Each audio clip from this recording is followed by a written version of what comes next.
moving right along to our first panel, Public Perceptions, Multiculturalism, Race, and Gender. To maximize the time of our speakers and minimize my time up here, I'll just introduce all three speakers and the respondent right now, and then hand over the microphone and the stage to the panelists. So beginning, our first panelist, Dr. Prema Kurien, is Professor of Sociology at Syracuse University, as well as the Director of the South Asian Center. She is a scholar of international migration, race, ethnicity, and religion. Dr. Kurien adopts a transnational approach in her work and has done research in India to show how a variety of global factors, including developments in the country of origin, play a profound role in shaping community structures, cultures, and activism profiles of immigrants and even the second generation. She is the author of 3 award-winning sole-authored books and over 60 other sole-authored publications. She has completed her next book, Claiming Citizenship, Race, Religion, and Belonging Among New Ethnic Americans, which is currently under review. She has received awards, postdoctoral fellowships, and grants from a wide variety of sources. Our second panelist, Dr. Sasha Sabherwal, is an interdisciplinary scholar of Asian American studies with research interest in the South Asian diaspora, anthropology of religion, and transnational feminism. She is currently a postdoctoral fellow at the Center for the Humanities at Tufts University. In the fall of 2023, she will begin as assistant professor in cultural anthropology and Asian studies at Northeastern University. She has received her PhD from Yale University in the Department of American Studies with a certificate in Women's Gender and Sexuality Studies. Her research examines caste and gender hierarchies in the Sikh diaspora of the Pacific Northwest. And the third panelist for this panel is Dr. Amritjit Singh, who is Langston Hughes Professor of English and African American Studies at Ohio University and past president of Emeritus and Sala. He has received the Emeritus Lifetime Achievement Award in 2007 and the Sala Distinguished Achievement Award in Scholarship in January 2014. Singh has published over 15 books in African American and South Asian studies. In 2017, a series of essays was published, Crossing Borders, Essays on Literature, Culture, and Society, in honor of Dr. Amritjit Singh. And then the respondent for this panel, Dr. Doris Jakobsh, holds a degree from University of Waterloo, Harvard University, and the University of British Columbia. She is professor in the Department of Religious Studies at University of Waterloo. She has published numerous articles, chapters, and books, including Relocating Gender in Sikh History, Transformation, Meaning, and Identity, as well as Sikhism, Dimensions of Asian Spirituality series. Professor Jacobs also edited in Women in Sikhism, History, Texts, and Experiences, Exploring Gender and Sikh Traditions, as well as 2-volume textbooks series. She has most recently, with Dr. Upendra Kaur Thakkar, published Global Sikhs, Histories, Practices, and Identities, a volume which brings together distinguished scholars in Sikh studies from across the globe. And to begin, Dr. Kurien.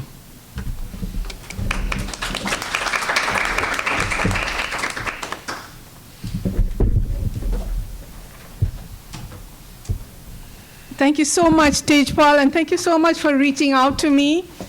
This is my first time here, and I'm really, it was really nice meeting the people that I've met, and I look forward to meeting more of you.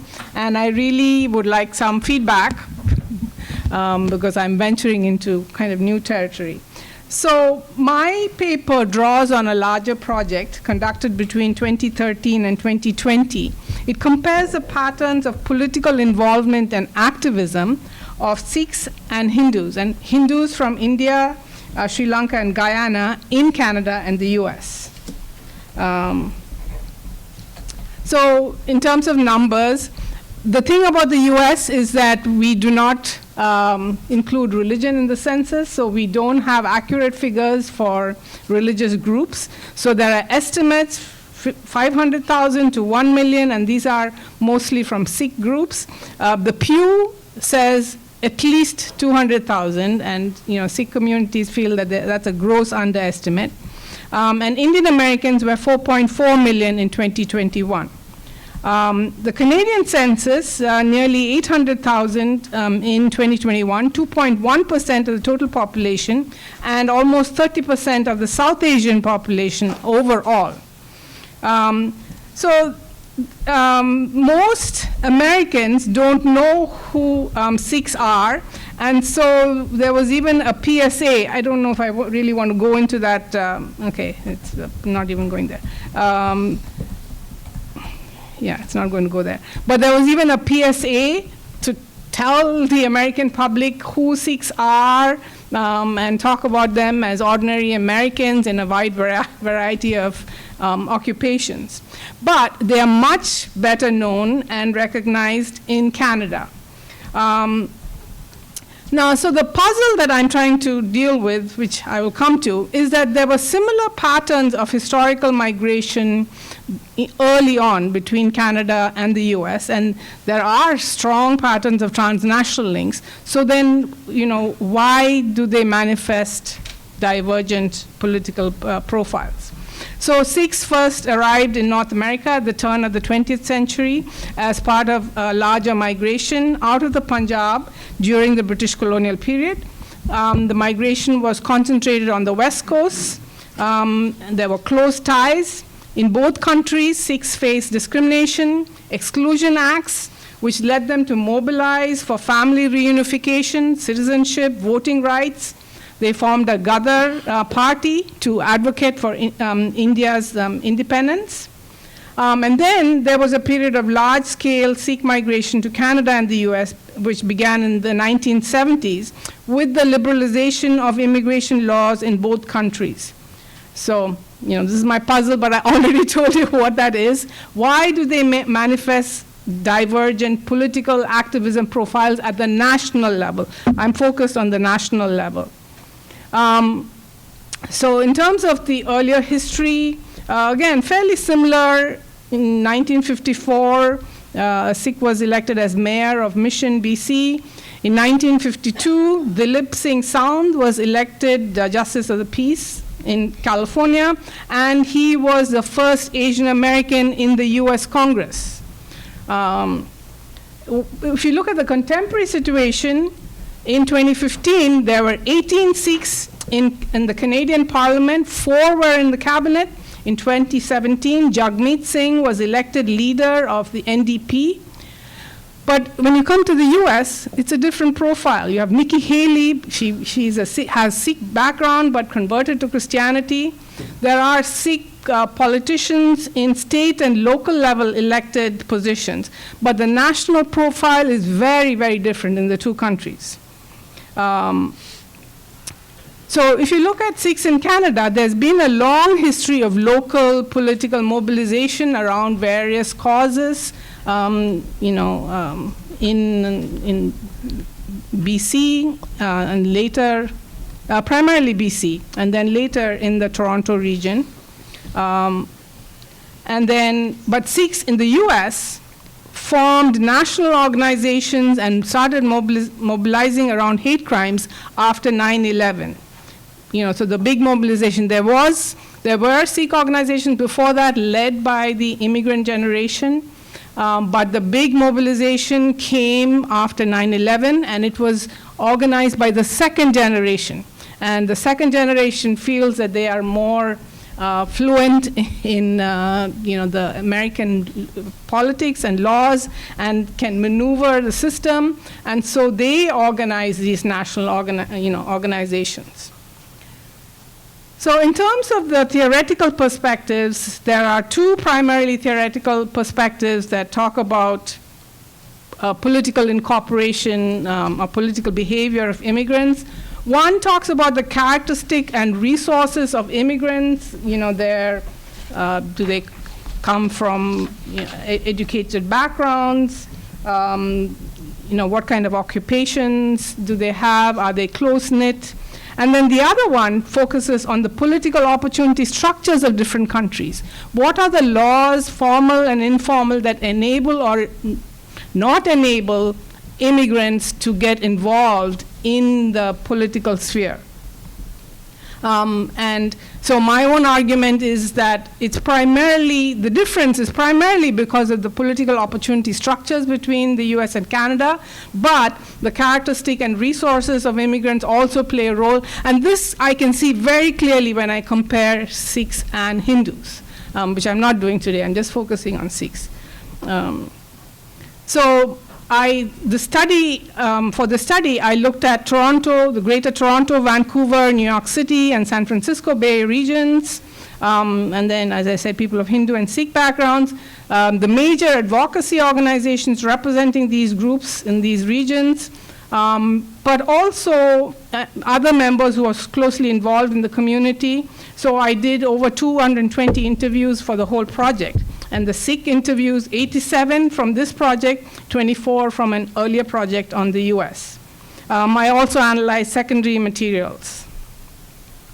And as I said, I seem to be jumping ahead of myself today. So I feel that the political opportunity structures trump group characteristics, but they interact with group characteristics. So in the US, when I started this study in Canada, I had already done studies of Indian American activism, including Sikh American activism in the US. And I was so used to one big central organization, usually based in DC. I did not find that in Canada for Hindus or Sikhs. So in the US, Sikh groups and Hindu groups form professional national advocacy organizations with paid staff, oriented towards policymakers and the wider society, and this is led by the second generation beginning from the early 2000s, and particularly after 9/11. Whereas in Canada, Sikh organizations and Hindu organizations tended to be local community service organizations with volunteer staff, and mobilization seemed to be issue-based through informal networks of community leaders, often Gurdwara committee members. So in terms of the difference in religious contexts which do play a role, the US separates church and state, but is also a very religious country. Canada does not separate the church and state, but it is less religious than the US. So I have two pictures of Canadian leaders wearing, the turban, which would not happen in the US. When Obama went to India, he was asked to visit the Golden Temple, and he was afraid to be seen wearing that, and he didn't want to be photographed wearing that. So there's a big difference. And in the US, people don't go to temples and don't go to gurdwaras because they don't want to be seen as connected with these groups, whereas in Canada, I know from my interviews that politicians often went to the temples and gurdwaras. So difference in the religious context seemed to be very clear to me. There's also different refugee and settlement policies. So in terms of the two laws, they were somewhat similar, the 1965 law in the US and the 1965 law in Canada that opened up immigration. But over time, Sikhs in Canada increased in numbers because Canada permitted a higher quota of Indian immigrants in the mid-20th century, and this 1967 Act also had a wider definition of extended family members. And Canada had a shorter processing time than the US. And then to this point about refugee policies, Sikhs fleeing anti-Sikh violence in India were more successful in entering Canada as refugees due to more liberal refugee policies and the Commonwealth connection that Canada has with India. Canadian refugee settlement policies permitting private sponsorship also concentrated Sikhs in areas with a large Sikh population, leading to very large numbers of Sikhs in Vancouver area, followed by the Toronto area. And then there are very different histories and foreign policy imperatives that shape which groups get refugees in the two countries. The asylum process is very different. And I gave you one example, but the refugee sponsorship rules also differ between the US and Canada, and very different settlement policies in Canada versus the US. And I think this is another factor accounting for the differences between the two communities. And then in my interviews, the role of key historical events in shaping activism patterns came up repeatedly. 1984, and I think this audience knows 1984, what that signifies. And then 1985, the Air India flight originating in Canada, which was blown up, allegedly by Sikh Canadian Khalistani supporters, killing all aboard. So those were, very significant in Canada. In the US, the 9/11 attacks and backlash against turban-wearing men, and the first fatality in a post-9/11 hate crime was a Sikh man.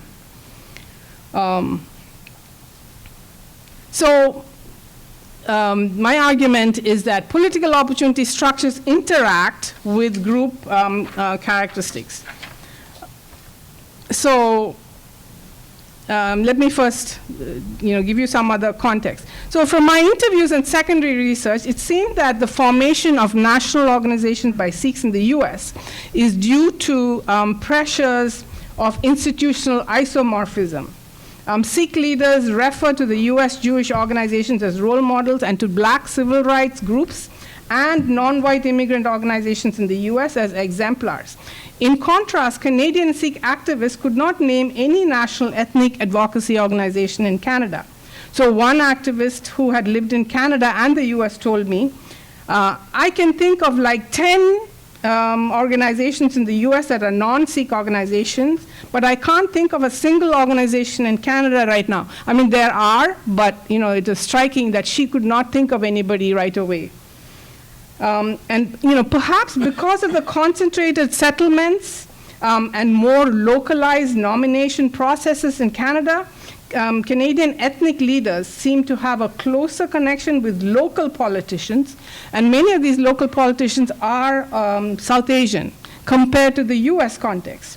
And several interviewees told me that if issues arose, they would bring them to the attention of their provincial representative, which I never heard in the US. Interviewees also mentioned that Canada is more decentralized and that people in Canadian provinces have less connection with each other than people in the US states. This is beginning to change with social media. So this is a quote. The US is a much more integrated country, whereas provinces in Canada are still geographically very isolated. And then, I talked to you about the differences in the religious context and the role of the key historical events. Turning to this part, Sikhs in elected positions in Canada are due to Canadian immigrant and social welfare policies that lead to higher naturalization rates.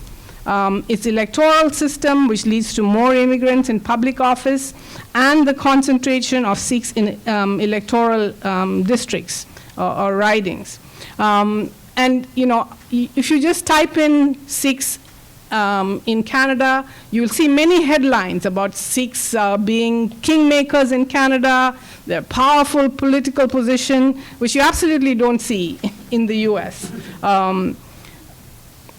This is one of the factors, but this interacts with the cultural homogeneity of Sikhs. They are originating in a few regions in Punjab, which both lead to strong networks, combined with Sikh theology and mindset, where, and this is a quote that I heard many times, activism is part of our DNA.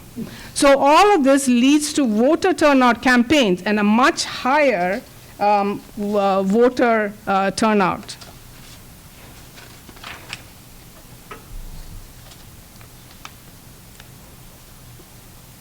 So, one of my respondents, who seemed particularly knowledgeable about political activities of Sikhs in Canada said, at the end of the day, on voting day, it's all about getting out the vote. And if you know people and everyone's bringing out their family members, it's a lot easier to get people to vote than it would be if everyone is kind of in isolated pockets, talking about the concentration of Sikhs in particular areas.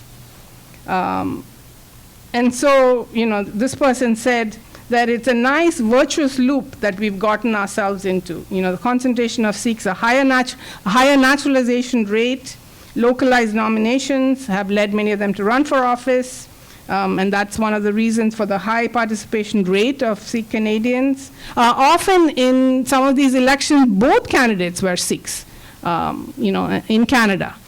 So this is, again, something that people talked about. And also the fact that running for candidacy in Canada is much less expensive than in the US. And so this was also brought up several times by the individuals that I talked to. So, the quote, "The level of money associated with politics in Canada is nothing compared to the US." So, and then I asked, but there are Sikhs in the US in residential concentrated areas like Richmond Hill in Queens and parts of Northern and Central California. So I asked, why haven't they been politically engaged in similar ways? And so the respondents pointed to the unfamiliarity of the wider US society with Sikhs and the quote-unquote shadow of 9/11, which means that Sikhs in the US have had a very different PR battle. And Sikh American advocacy organizations have had to focus on hate crimes and the civil and religious rights of Sikhs at both local and national levels at a much greater extent than in Canada. So I will just conclude by saying that as a sociologist, my perspective is that immigrant politics, because I'm a sociologist who focuses on international migration, I think immigrant politics will have a decisive role in shaping the political contours of Western countries in this century. And the issue of how religion affects this process of political incorporation is very important, but has not really been studied, except the whole focus has been on Muslims. But the other groups have not been studied, and that's why I intentionally chose to focus on two groups that have not been studied. And most of the focus has been on Muslims in Europe, not even in the US or Canada. So, I hope you see that my project shows how national policies are important, so the political opportunities are important. They shape immigrant interaction, and religion shapes the activism and mobilization of immigrant groups. Thank you.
In your case, it doesn't go all the way in.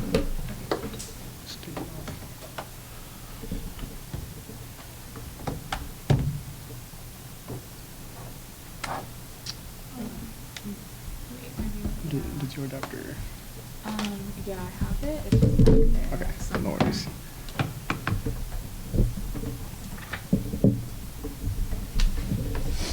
Sorry for the technical difficulties.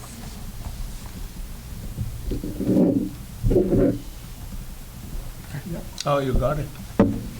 Thank you. It's coming. It's coming. So I'll just start by thanking Dr. Pashora Singh and to Tejbal and all of the organizers of the conference. I'm also grateful to all of my co-panelists whose work I greatly admire. It's such a pleasure to be here among so many friends and colleagues. And my talk today is entitled Multicultural Exceptionalism and the Limits of Racial Inclusion, Race and Gender in the Sikh Diaspora of the Transnational Pacific Northwest.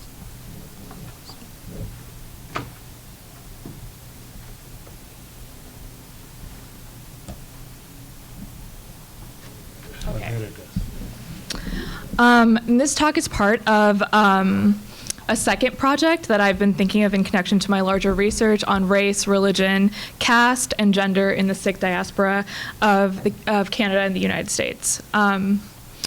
So I don't know why it's so finicky.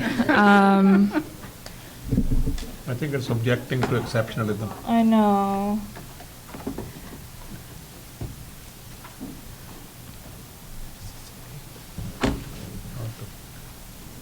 Try it again. Maybe I'll get my dongle. Okay. That's why I sent my PowerPoint to know. Tejpal. I don't know. I can depend upon him. Oh, boy.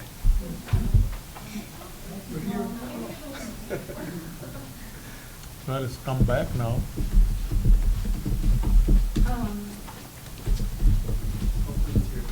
Yeah, okay. So I'm going to begin with this article from 2004, and it's nearly 2 decades old, and it's from the Washington Post. And I hope that this article sets the scene for my argument around the racialization of Sikhs in North America. So this article describes the context of gang violence in the Lower Mainland British Columbia during the 1990s and early 2000s. Journalist Deneen L. Brown penned the piece entitled "Vancouver Struggles with Gang Violence." In illuminating South Asian gang violence in the Lower Mainland, Brown writes, "The authorities blame drug deals gone bad and local turf wars, mostly involving well-to-do young people of Indian descent," end quote. The article continues by quoting the then commanding officer of the 3rd Police District of Vancouver, Kosh Heed, who claims that much of this violence can be traced to a dispute between Bindi Johal and Ron Dosanjh, 2 notorious drug dealers, who I will elaborate on later in this talk.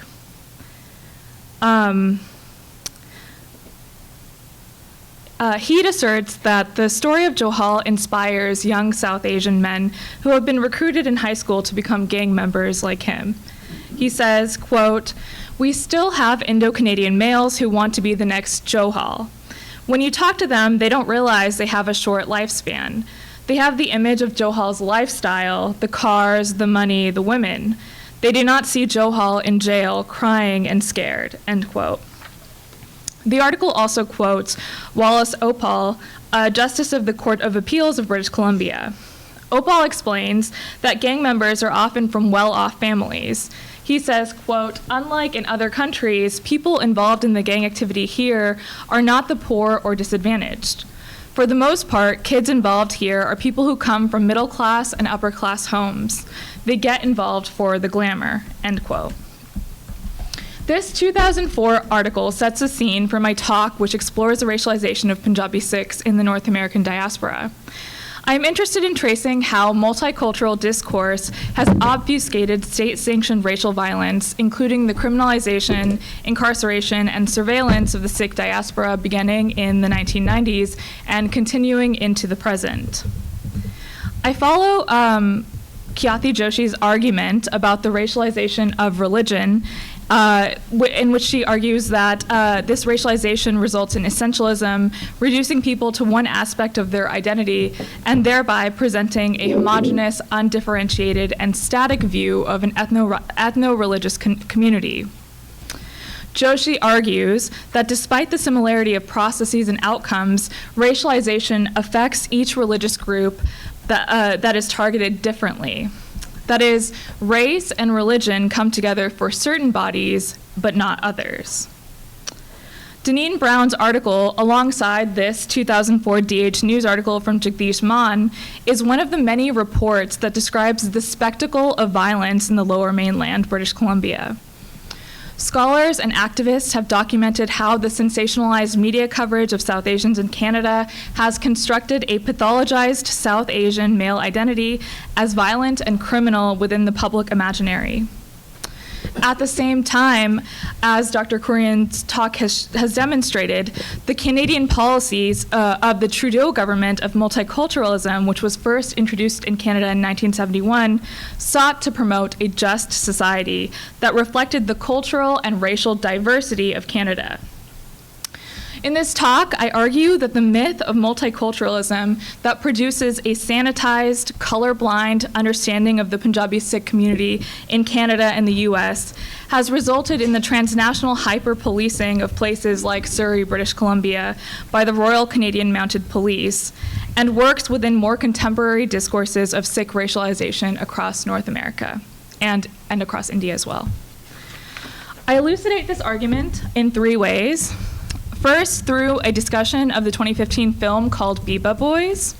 Second, through a discussion of the contradictions of multiculturalism and some examples from my ethnographic fieldwork, which I conducted across the Pacific Northwest between 2019 and 2021. The film, alongside my interviews, animates the ways in which multicultural discourse has shifted from the Bindi Johal trope of the 1990s, which was alluded to in the Brown article that I just showed, towards a more contemporary understanding of young Sikh men within the lens of the quote-unquote Surrey Jack, or in Washington what is called the quote-unquote Kent boy. These caricaturized masculinities build from stereotypes developed two decades prior, which characterized South Asian men as dangerous. Finally, I conclude by illustrating how Sikh organizers, activists, and feminists in the Pacific Northwest region are resisting and reframing their relationship to these racial tropes and pushing against dual notions of model minority and threat or danger that have been cast onto their communities. In 2015, Deepa Mehta's thriller film Biba Boys set into motion a series of debates around South Asian, particularly Punjabi Sikh representation on screen within the context of multicultural Canada. The film fictionalized the story of Bhupinder Bindi Singh Johal, a gangster who was killed in 1998 in a crowded nightclub in Vancouver. Johal worked for the notorious Dosanjh brothers, predominant South Asian gangsters in the late 80s and early 90s. And it was during this time that Johal was a major player in the Metro Vancouver gang scene, developing a particular style of dress and clothing, engaging in numerous sexual exploits with women, and becoming the face of what was called the, quote, Punjabi gang problem in Canada. Johal became synonymous with violence and fear, instigating state surveillance efforts to contain Punjabi men for what was perceived to be gangster masculinities as a danger to the Canadian nation. Media outlets, including local and national newspapers, began using Canadian men as scapegoats for all sorts of violence.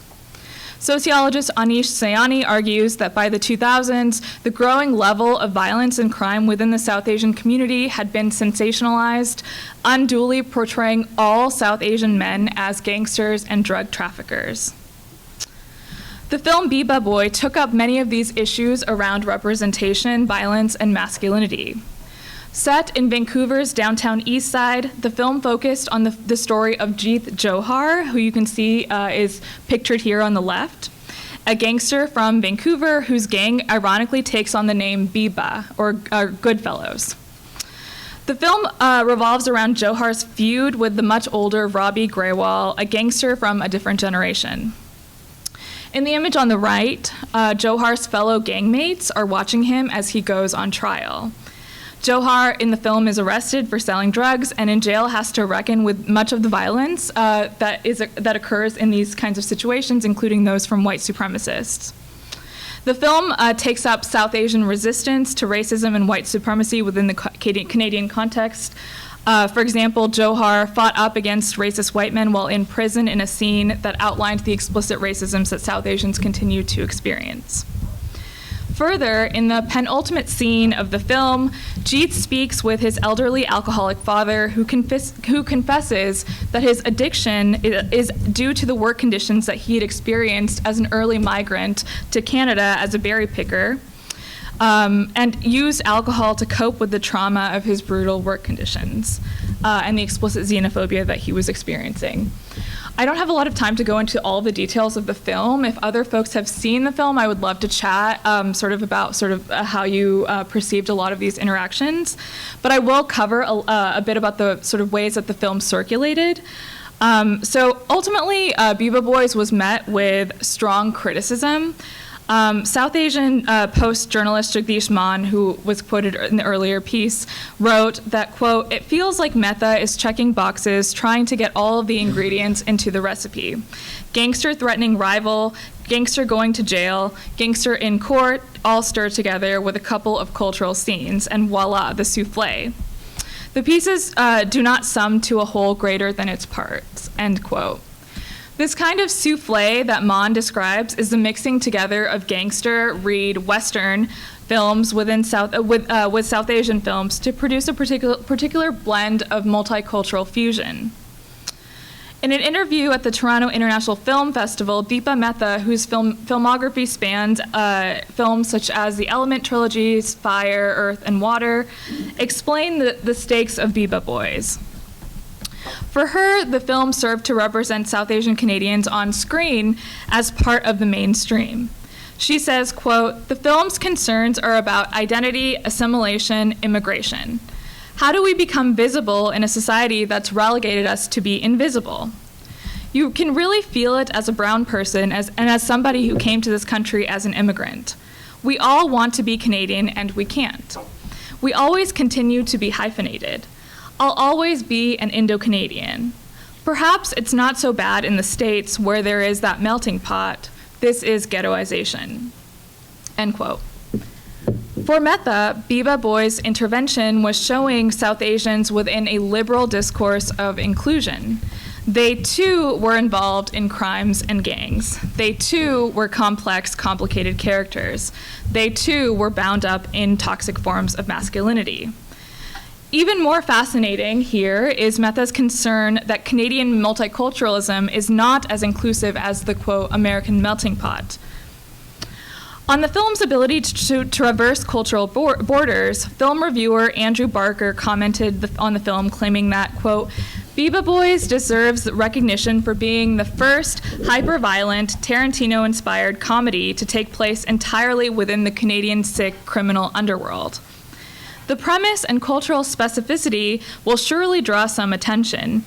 Sikhs hardly ever get to see themselves in Western cinema at all, much less cast as sexy, snappily dressed criminal supermen," end quote. Barker's analysis of the film is tied to representing Sikhs in the same format and genre of whiteness. For Barker, inclusion within the film industry includes substituting white actors for brown actors without complicating the racialized and institutional forms of exclusion and erasure inherent within the larger industry. Mehta's film was criticized for glamorizing Sikh organized crime in British Columbia and for its one-dimensional portrayal of Punjabi Canadian life. The gender dynamics of the film also erased women's experiences with gang violence and does not complicate the production of a new kind of Punjabi masculinity that is undoubtedly intertwined with caste and class. Johar's intersection of business, family, and drugs represents his ability to participate in what Jyoti Malamed has identified as neoliberal multiculturalism. The goal of neoliberal multiculturalism is not a tolerant national citizen who is concerned for the disadvantaged in her own society, but rather a cosmopolitan market actor who can compete effectively across national and state boundaries. Neoliberal multiculturalism allows for the equal right of all to market themselves and their culture and to safely consume the cultural products of others, indifferent to issues of disadvantage. In short, inclusion without solidarity. Since Biba Boys was released, the sustained depictions of gang violence and monolithic portrayals of South Asian Canadian masculinities has resulted in the over-policing and hyper-surveillance of South Asian men in Metro Vancouver. The resulting criminalization across Canada and the US is part of a process of racialization that assumes that certain bodies are more likely to be involved with crime or violence. In the next part of the talk, I want to focus on the implications of multiculturalism and how new tropes have emerged since the consolidation of these gangster masculinities. Scholars have shown the ways that Canadian and American multiculturalism has continued to be in crisis. Anthropologist Lalai Amiriar argues that although multiculturalism is often touted as a foundation of Canadian society, it has never been an entirely coherent category, existing more as a rhetoric and ideology than in policy or legislation. Multiculturalism broadened the definition of Canadian citizenship by outlining a more inclusive model. However, while Canada was the first country to adopt multiculturalism as an official policy, it is still ubiquitously used without having been defined in policy or legislative implications. By 1988, the policy became a central feature of Canadian society. However, Amiriar argues that multiculturalism is a process rather than an already determined social fact. In her work, The Dark Side of the Nation, Hamani Banerjee illustrates how the state manipulates the issue of cultural difference and cultural representation in order to create and maintain people of color as visible minorities and as the other. She argues that multicultural policies erase differences such as class, gender, and caste, and also homogenize non-white people with a fixed cultural and political identity. Banerjee views the state policy of multiculturalism as a continuation rather than a termination of Canada's racist and imperialist interest in marginalizing communities of color.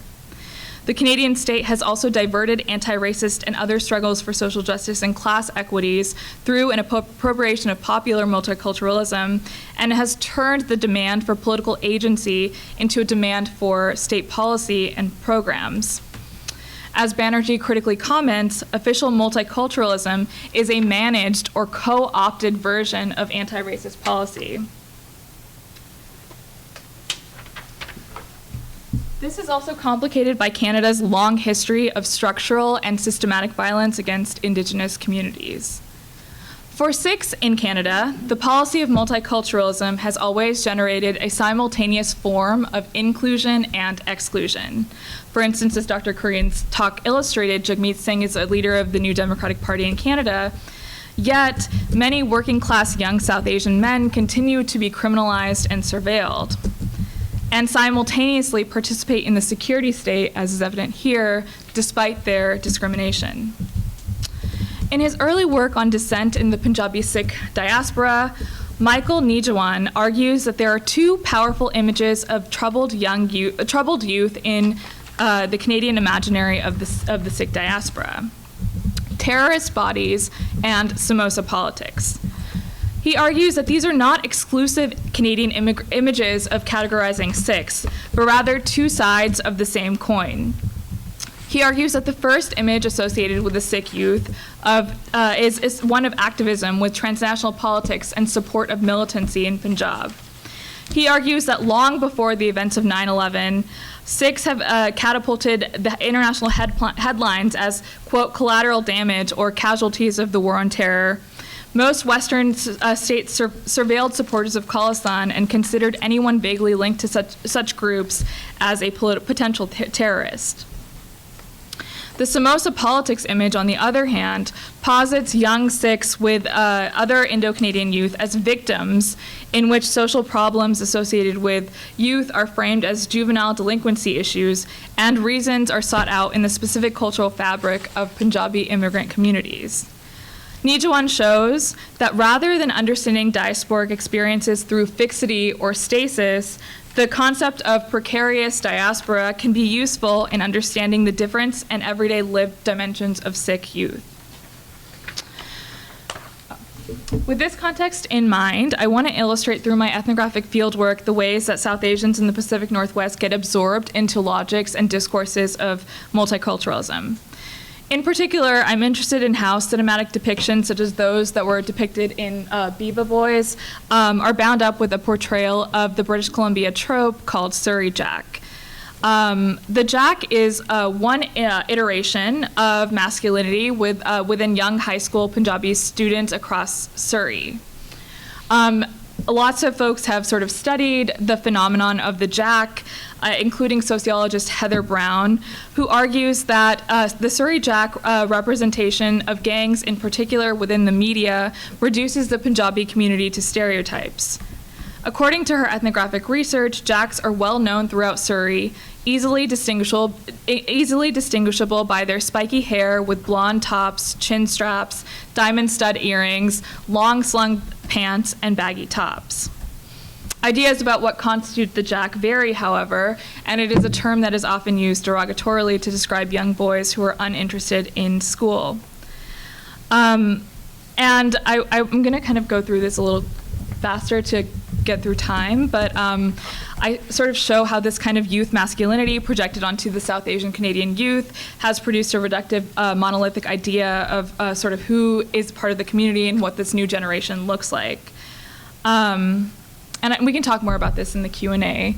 But a similar phenomenon of young Punjabi men, Sikh men, developed south of the border in the US in Western Washington. And Jasbir, a 30-year-old Jat Sikh man born in Alaska who spent the majority of his life in Washington, explained a phenomenon to me called Kent boys.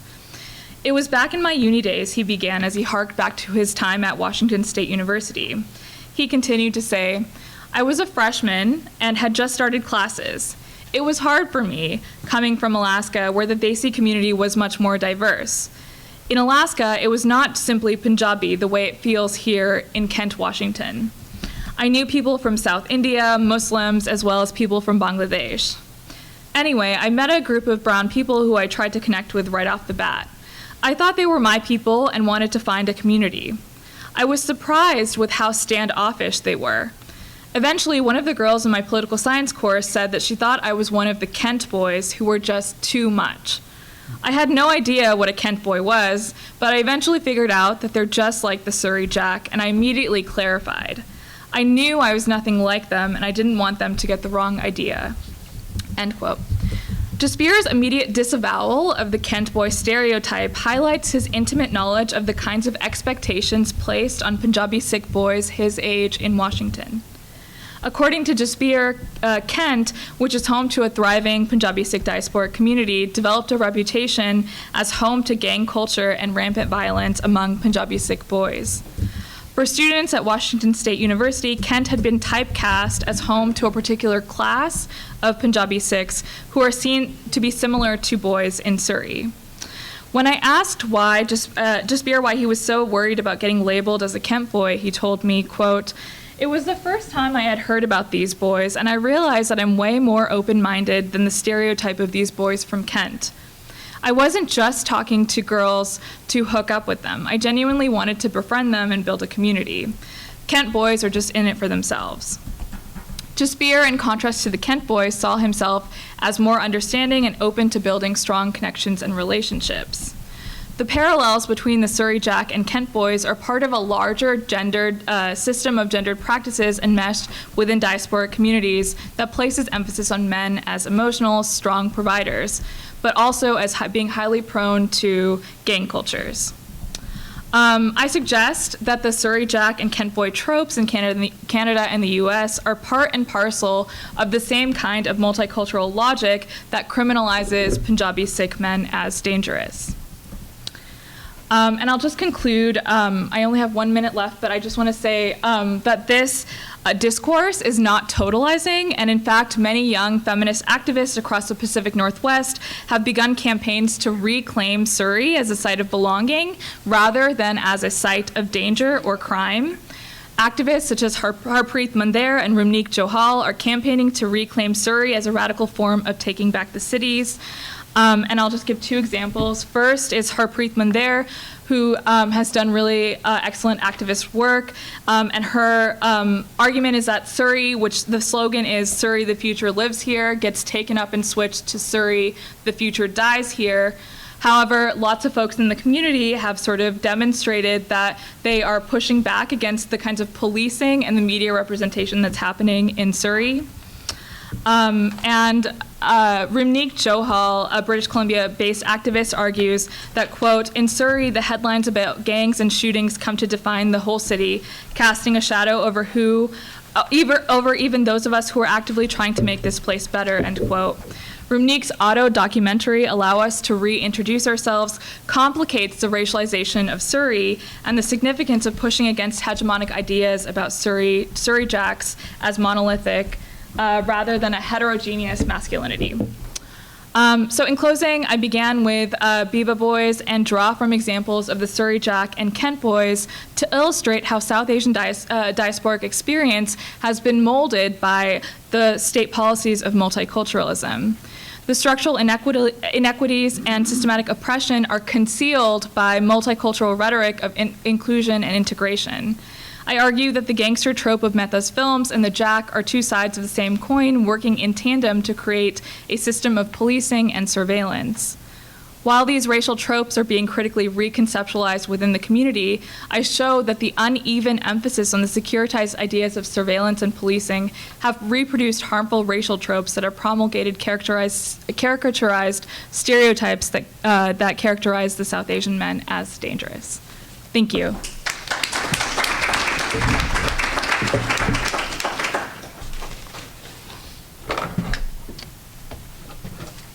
Thanks everyone for bearing with me through all of the tech stuff.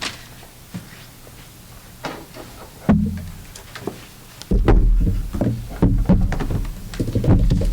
should be able to just click it, right? Yeah.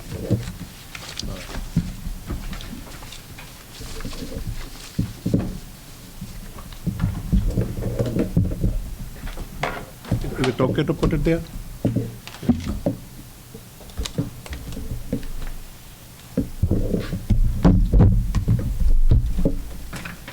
Well, good morning still. Thank you, Professor Pishora Singh, for including me in the conference as you did in 2019.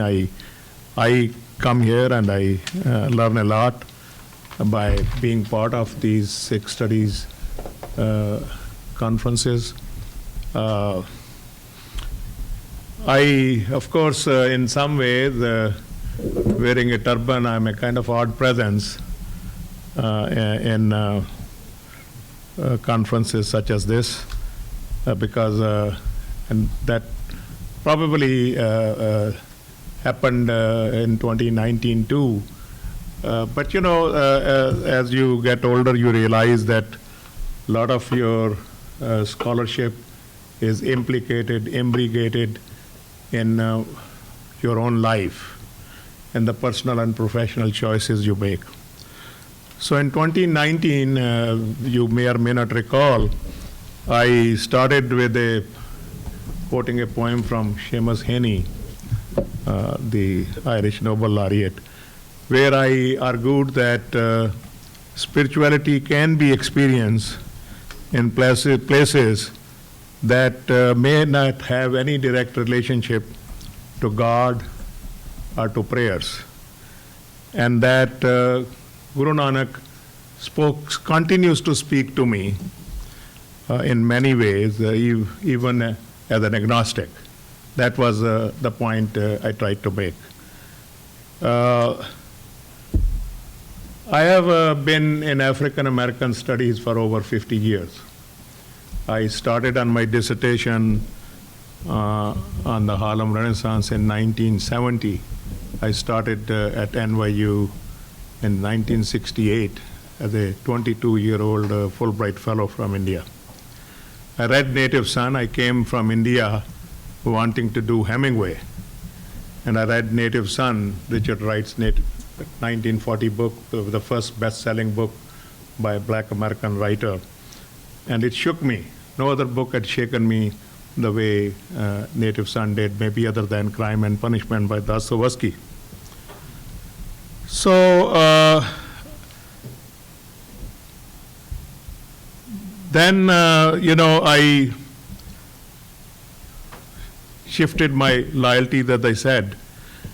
I wanted to work on Richard Wright, and then guided by a Jewish American friend and mentor, Edward Margolis. He was not on my committee. Ralph Ellison was on my committee, the novelist. I ended up writing on the novels of Harlem Renaissance, which still remain the book in print from Penn State 48 years after it was published. But in the process, I began to, it's also the time of great social unrest and political turmoil. I come here in 1968. That's the year that took away both Bobby Kennedy and Martin Luther King. And we have the anti-Vietnam movement, you have women's rights movement, you have gay rights movement, you have Woodstock, and you have much more. I'm just giving you. So, looking back, I feel that I was fortunate in some ways, unlike many international students who kind of feel out of place when they come here, to have found a home within a couple of years after I came to New York City. And Manhattan itself is a teacher. You learn so much from just being in Manhattan. But I began to find a kind of home in African American literature and the broader culture. But I was vaguely aware, and I mentioned it in the preface to my book, that my attraction to African American studies, which was called Black Studies and then Afro-American Studies and so on, was in some ways related to my deep sense of connection to being a Sikh, right? Because for me, Guru Nanak's message is very clear. Eti maar pai kurlane, tanki dard na aya. If you are not at peace with yourself, if you see other people suffering, other people being unjustly treated, I have absolutely not the slightest doubt in my mind that if the Gurus were here today, they would be speaking up for what is being done to Muslims in India today. I have absolutely no doubt about it. So in the 60s, the multitude, the excitement of being in Manhattan, I was very concerned, for example, when I first came to 68 and having lived for a while close to Columbia campus, which has a sense of being a campus. And if you know NYU, Washington Square Park, there's no such personality, there's no such. So I was very, but then I consciously or unconsciously, as I said, I started treating my life in New York as a teaching moment, as a learning moment, right? So then, unlike many other PhDs, I returned to India. And I spent 9 years serving 3 major institutions in India, 2 of them in Hyderabad and 1 in Jaipur. I never worked in Haryana or Punjab or Himachal Pradesh in my working life. I had started my teaching career in Delhi. So I thought I would say a little bit of this biography to as a prefatory sense of what I'm going to say. I'm sorry that Nirvikar is not here for structural reasons, whatever that means. But some of you have read his paper, so have I. And I don't want to get into the controversies, but I understand his point about the distinction, the distinctiveness of the Sikh identity, especially for representational purposes, especially in art museums and art and so on. But what my reading of his essay in the last couple of days did for me is, first of all, it reminded me of the resilience of what Mary Louise Pratt had written in 1991, and I want to quickly read it to you. And this is a quotation. Contact zones, you remember her term, to refer to social spaces where cultures meet, clash, and grapple with each other, often in context of highly asymmetrical relations of power, such as colonialism, slavery, or their aftermaths as they are lived in many years of the world today. I find even today this as a pretty comprehensive statement on what I want to get. And then in terms of his whole issue about Sikh identities versus Punjabi identity or South Asian identity. My sense is that, and I'll take the example from LGBTQ queer studies, the spectrum of identities that they claim. All of us are equal, but all of us are probably queer. We may not like it. So I think in terms of the Sikh identity, you can go from the Sikh identity to the Indian identity and the South Asian identity and the Asian American identity, the people of color identity. I think there is something to be considered.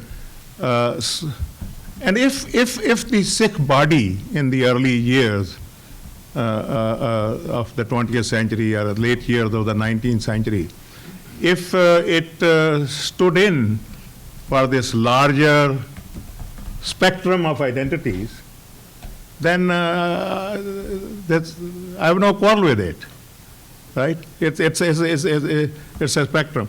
But I do want to, Dr. Bachu referred to Obama a couple of times, and I just want to mention something that also fits in with what I want to say in a minute, and I'll promise you some pictures in a minute. You see, the classic version of being African American black is embodied by Michelle Obama. We hail Barack Obama as the first black president, but for many blacks, he is not the real black, right? His black side is from his Kenyan father who abandoned the family. He was brought up by his white grandparents, and he found a African-American poet who was kind of living in a kind of shelter because of the McCarthyism, Paul Marshall Davis. He became one of his mentors in Hawaii growing up.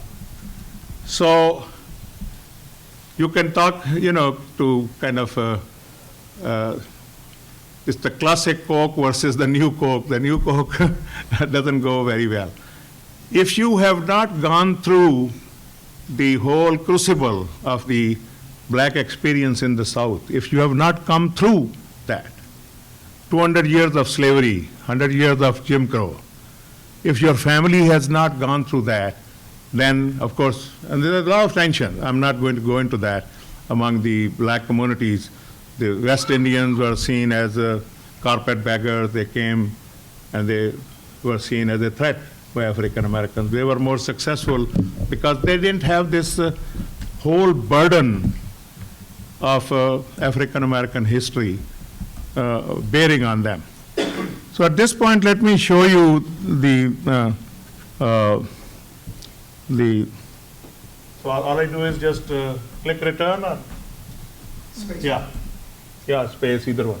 So these are images from Chinese Americans coming to Angel Island, not in California and San Francisco. I'm going to go through these quickly. And men, women, children, harassed, humiliated, right? And then you go to more of these. Very rarely do we mention that Chinese American were part of the railroad construction here. The Irish get mentioned. The Chinese were working right next to the Irish, but the Irish always get mentioned, and very rarely do we mention. There were 100,000 Chinese in this country in the 1850s. That's before the Civil War.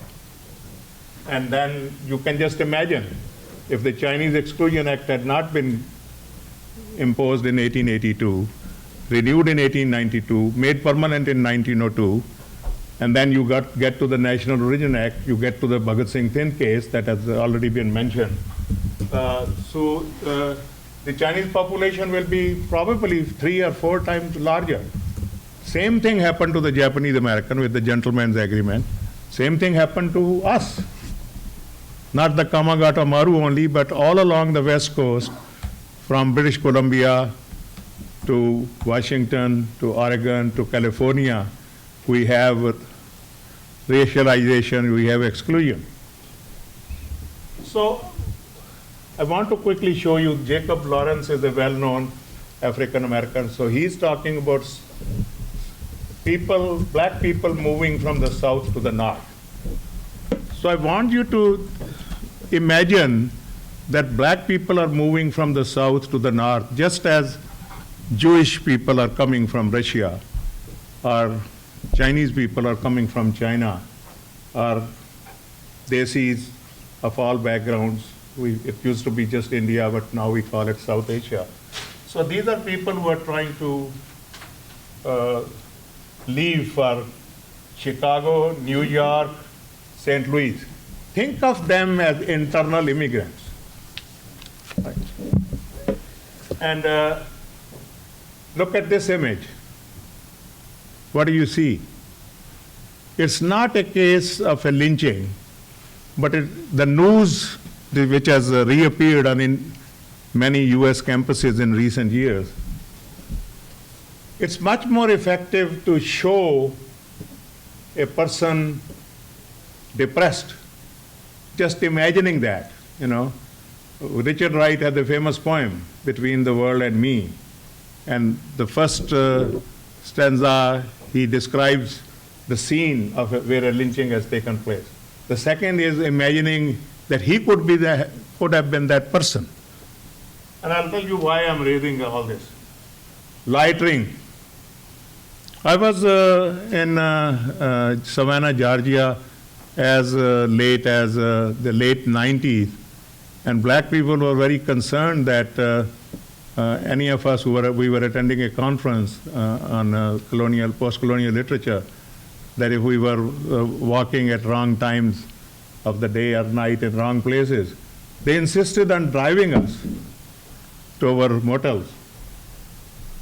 And this, by the way, is very interesting. There's a book by Matthew Jakobson, Whiteness of a Different Color, which does a brilliant job of this. The Irish were treated much worse than the so-called Negroes at that time. The African Americans were considered better labor than the Irish people.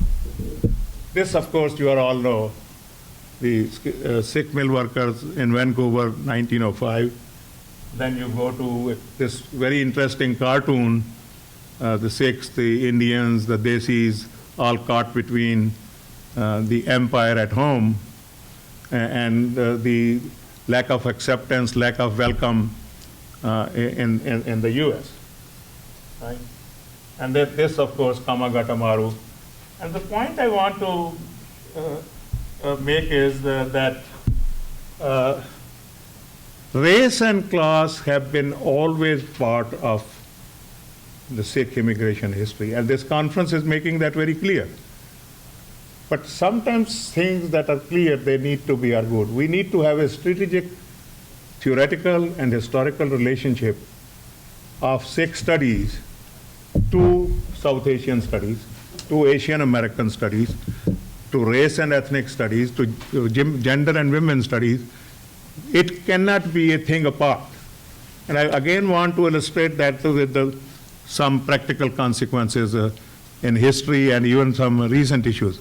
So historical things that I want to mention to you is, first of all, remember the Bhagat Singh Thind case. Let's just take a look at it.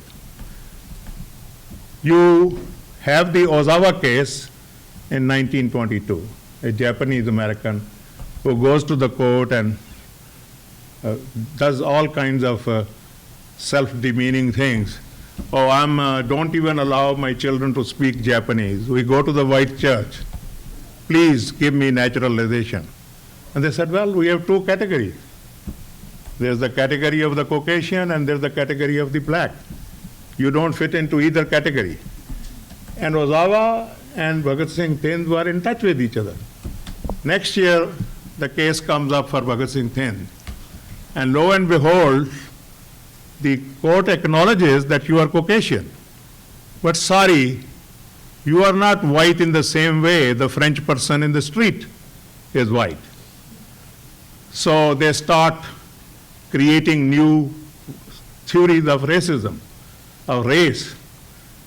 And I have seen some young South Asian scholars condemn Bhagat Singh Thind for claiming the Caucasian status. The problem is, it's not with the Bhagat Singh Thind. First of all, the race theories are changing from 1880s all the way. When you get to Du Bois' Souls of Black Folk, he talks about 7 races. After the Egyptian and the Greek and the Indian, meaning Indians in India, Teuton is the African. And he calls him the 7th son, kind of a stepson. But in the 1880s, the race theories are very different. So I have running out of time. So let me tell you that these pictures that I showed you, they are part of a comparison I make between Asian American history, Asian American literature, culture, and African American history. And I want to leave you with this, and I want you to think about the connectedness. I do want to mention one quick example. You heard about this incident that happened in Dallas. I live in Austin now, where a Hispanic woman had thrown some curses at 4 or 5 Indian women who were doing shopping. So much was made of it. The woman was drunk. Even when she was speaking to these Indian women, she was apologizing. She was confused. And we made such a big thing. My South Asian friends in Austin said, so much discrimination against Asians now, Indians now. And I thought that this is too much fuss about such a little thing. It was ultimately insignificant. And they will say to me, Amrit, you just create hierarchies of racism. The fact remains is that while race and class have been very important components of history beyond, in that spectrum of identities, right? You have to recognize that the racism that is directed against South Asian has really fades in significance when you put it next to 200 years of slavery and 100 years of Jim Crow. So it's very important for us not only to learn our old histories of our South Asian people, but also to connect with other historical narratives of race and class in this country, including European. And that's what Matthew Jacobson's book does a brilliant job of. So while African Americans through 1877 and 1896 were losing the citizenship right they earned through the Civil War, Asian Americans were being kept out of becoming part of the American community. And I see that a kind of a mirror imaging of sorts, a kind of counterintuitive mirroring of sorts. Thank you very much.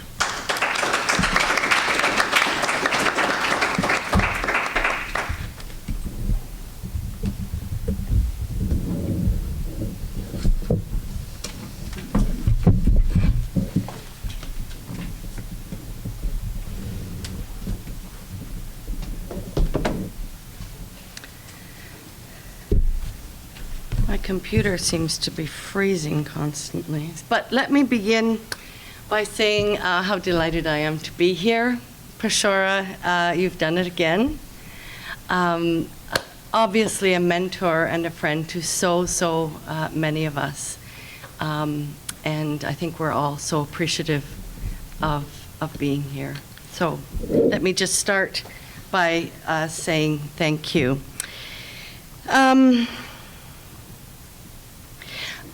I will not be nearly as eloquent as my dear friend Lou here because except for Prema's paper, I didn't get a chance to read them in advance.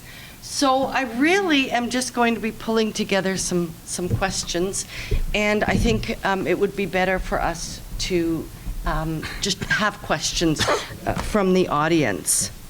And now, I just can't even seem to be able to open my questions that I had. But let me just start with your excellent paper, Prema, that just brought up a lot of questions and for me, and some answers. But I was just thinking about some of the differences of the US and Canada in terms of what Sikhs are bringing to the table. And of course we have the politicians, and Bardish Chagar is my MP in Waterloo, and is known to be one of the hardest working MPs in Ottawa. If a Buddhist temple is celebrating something, Bardish is there. The Hindus, the Muslims, Bardish is always there. She's just constantly making her presence known. Of course, we have Jasbir Singh, we have Ujjal Dosanjh, we have really strong people who have been in politics. But I think there's something else that's going on in Canada, and I think it's the sort of the cultural aspects that are so important in terms of contributions. I think of Hockey Night in Canada, Narayan Singh, what is it, Har Narayan, right. I did have that written down because I keep thinking Narayan. Anyway, Har Narayan Singh, this is a phenomenon, right? And they're, so politics aside, there's fashion designers. My student Sabine Camisa is looking at various entrepreneurs that are contributing in pretty significant ways to Canadian culture. But I was also thinking and wondering whether in the field of technology, in Silicon Valley, where you have amazing contributions by Sikhs, how much that is going to contribute to the larger conversation. And I think that that's something that does need to be explored. And I think the sort of 3HO phenomenon and contribution to the 60s and 70s movements, I think very, very, very important. And we'll be hearing more about that obviously in the panel, but I think just in terms of understanding religion, 3HO has shined a light for, and it's been much, much bigger in the US than in Canada. So those are just some things that I thought about, Prema, in terms of your own work. Okay, now my computer has frozen. One of the reasons I was so happy to be a part of this and respond to this panel is because I have long said that I think we're fairly well covered in terms of philosophy and theology and history in Sikh studies. But in terms of ethnography, we really haven't done all that well. And there is so much that needs to be unearthed, and I think it's a really important lens, and we're getting some of that here. I think ethnography allows us an intimacy an intimate look into social relations that I think is really important, and in that way a transcending of boundaries. And I think also in terms of lived religious experiences, the nuances that can be brought into the question when we are looking through an ethnographic lens. And of course, a more nuanced approach to genders of all sorts that needs to be explored, particularly non-binary and trans studies that need to start coming into Sikh studies, and they are here and there. But I think it's really important that this be opened up. I was really interested, Prema, that when you were also talking about the Sikhs in Canada and the US. The US response as being so much more response and mobilization. 9/11, the Oak Street shootings that happened, and I think that's I like that you pointed that out, and I just wonder where that's going to go in the future. I also was thinking about the advocacy groups, United Sikhs and Sikh Coalition. In some ways, a Sikh Coalition in particular, probably the most sophisticated advocacy group that is in the North American diaspora, but not known so much outside of the U.S. But we, in Canada, the World Sikh Organization has transformed over time, but is doing some pretty remarkable work. Sasha, first of all, let me say congratulations on your position. I think we all know how difficult it is to land a position at this point in time, and you obviously must be a star that you managed to land a position at Northeastern, so congratulations from me. Especially at a time when it feels like departments are shrinking. Yes, they are. It's heartbreaking when I look. I'm this close to retiring, so I'm very happy to open up positions. My fear is that they won't be filled, but I'll leave it at that. I was so interested in what you were talking about, Sasha, in terms of British Columbia and Washington, the Pacific Northwest, racialization, racial violence, criminalization, incarceration, surveillance. All really important things that I think left us all with a lot of uneasy questions, because, I mean, the answers are there, but they are, of course, only partial answers. I think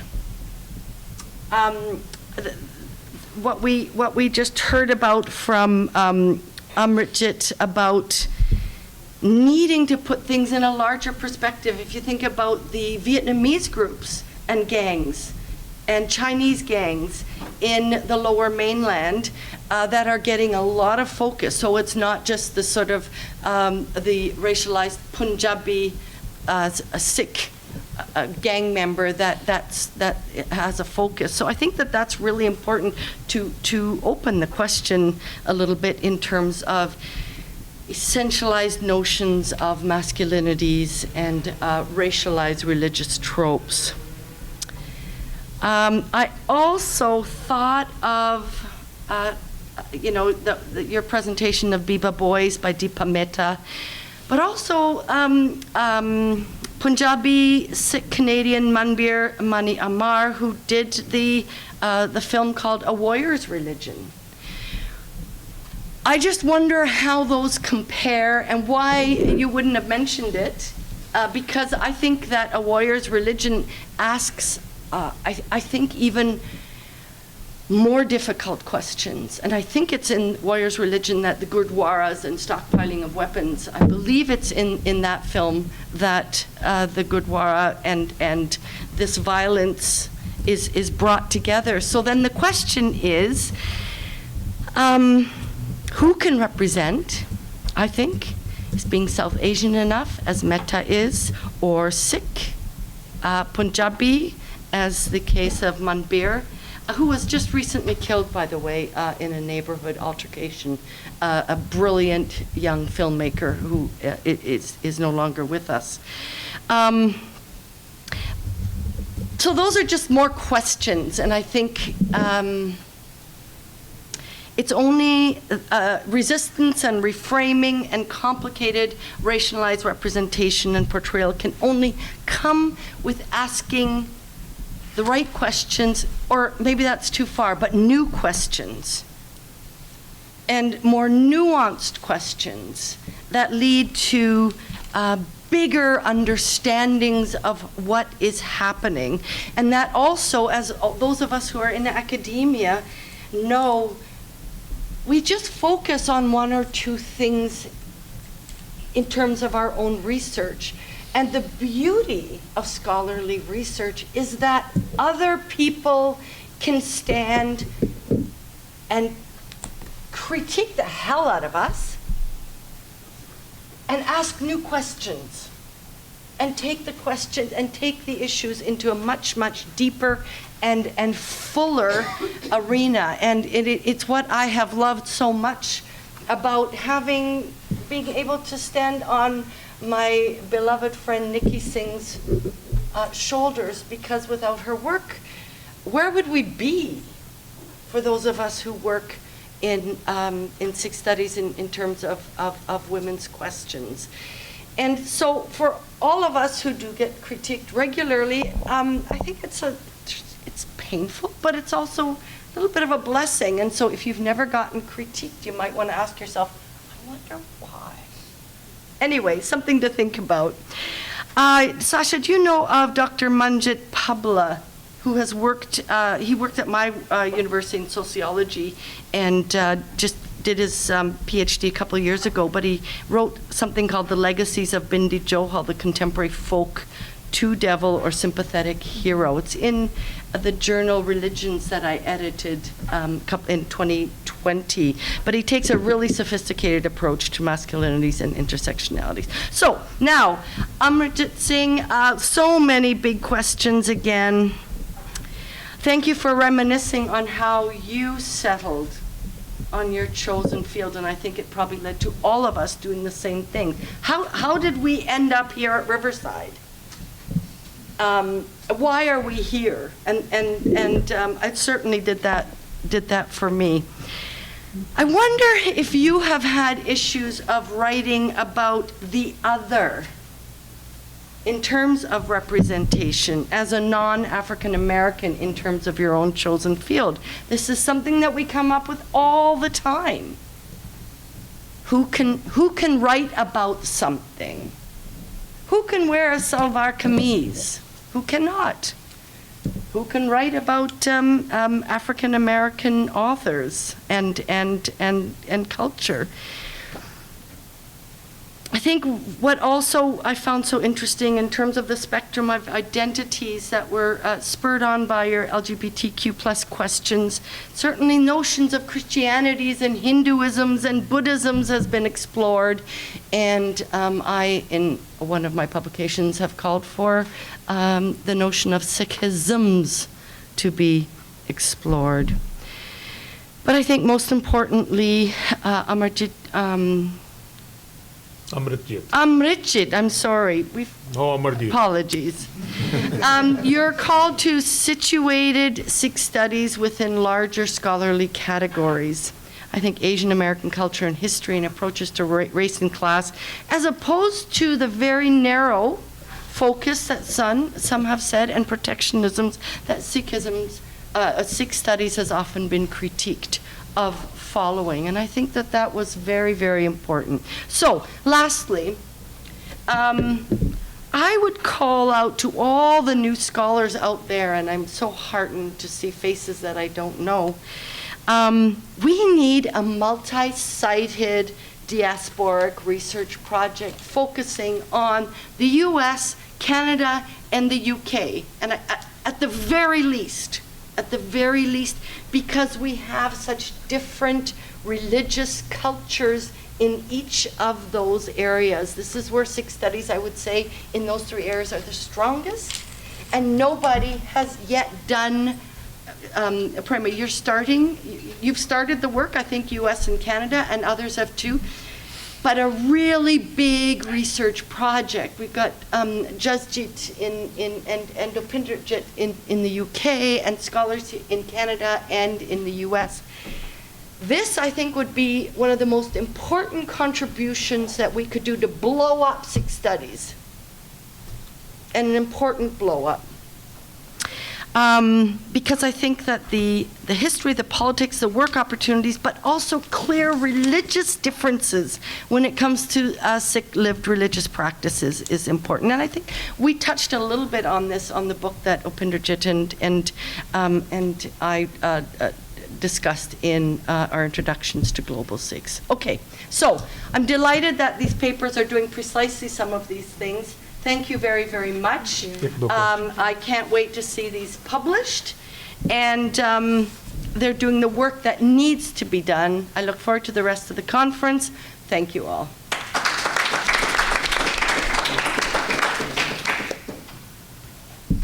Thank thank you to the panelists, and due to the sorry. time, if we could just have keep it limited to one question, maybe two if the first one is short. And then if there's any other question you guys have for the panelists, you can catch them at break or lunch. Yeah, that's good. Not lunch, it's still. Yeah, we'll have one more panel and then lunch, but you can speak with them at lunch. I think everyone. I have a, I see some hands, yeah. Gold's hand, I saw first. Okay. So I just thought it was interesting comparing Canada and the U.S. and the Sikh community. I come from a smaller Sikh community, so when I think about organizing, it's harder for us to do it. And it almost seems like we don't take up space because people don't know who we are, so we kind of just want to blend into the background. Which is kind of like a mindset that our parents had, and it seems to be passed down to the younger generation. And in Canada, everybody is so quick to mobilize. Do you think that's just like a difference in psyche, like their approach? Like, do they feel more accepted in Canada? Is that why they're more willing to mobilize?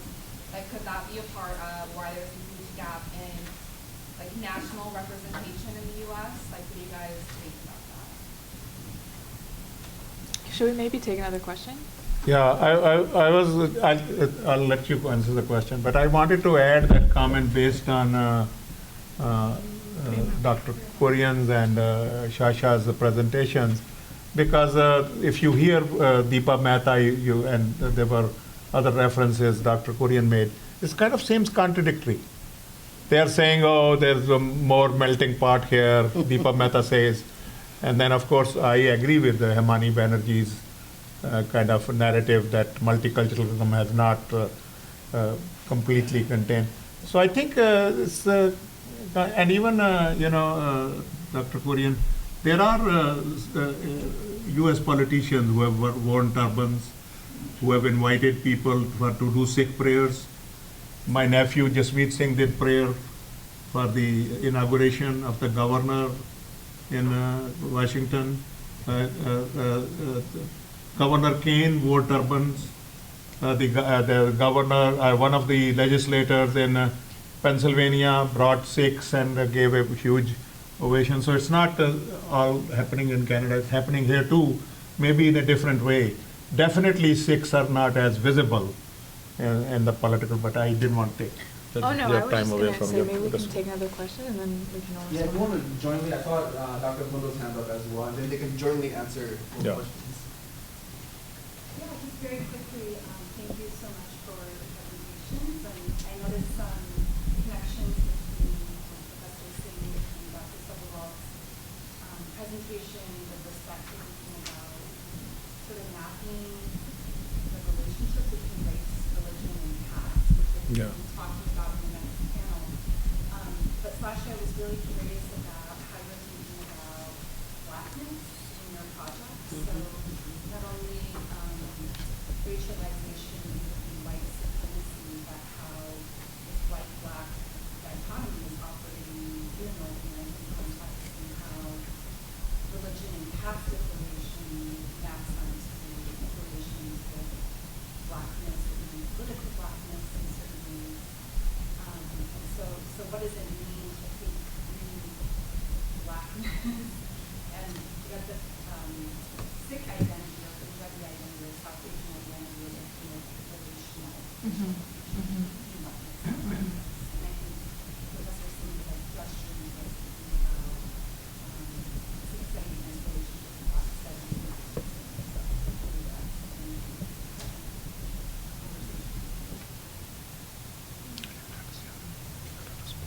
You respond and then we I will just say quickly, thank you so much for your question, Aneeth. I think there's a lot to say, especially with some of the images that we saw from the film Bebop Boys, in terms of sort of like how the kind of masculinity sort of appropriates Black culture, both in music and dress and aesthetic. So there's a lot of ways in which these ideas sort of get remapped and culturally like reappropriated. And I think it's important to sort of acknowledge the sort of like violence in this kind of mapping that's being done. And I think lots of scholars have sort of articulated this. For instance, Natasha Sharma, in her work on Desi Kul, thinks about the ways that sort of South Asian communities take up Black culture and sort of affiliate with blackness without sort of thinking about the sort of their own positionality and their own relationship to anti-black violence. And so I think there's a lot to be said, especially in terms of caste. And my larger research is interested in sort of understanding this idea of what I call Jat Kul, which I think is a caste identity, it's a racial identity, it's a sort of ethnic identity, and it's a gendered identity. And so I think blackness is absolutely part of the conversation, and I think thinking about Professor Singh's talk is really helpful to think about all of our work in outside of the sort of institutional academic boundaries and disciplinary boundaries, and sort of how we might be in conversations, especially thinking about Professor Hundel's work on Afro-Asian relationalities.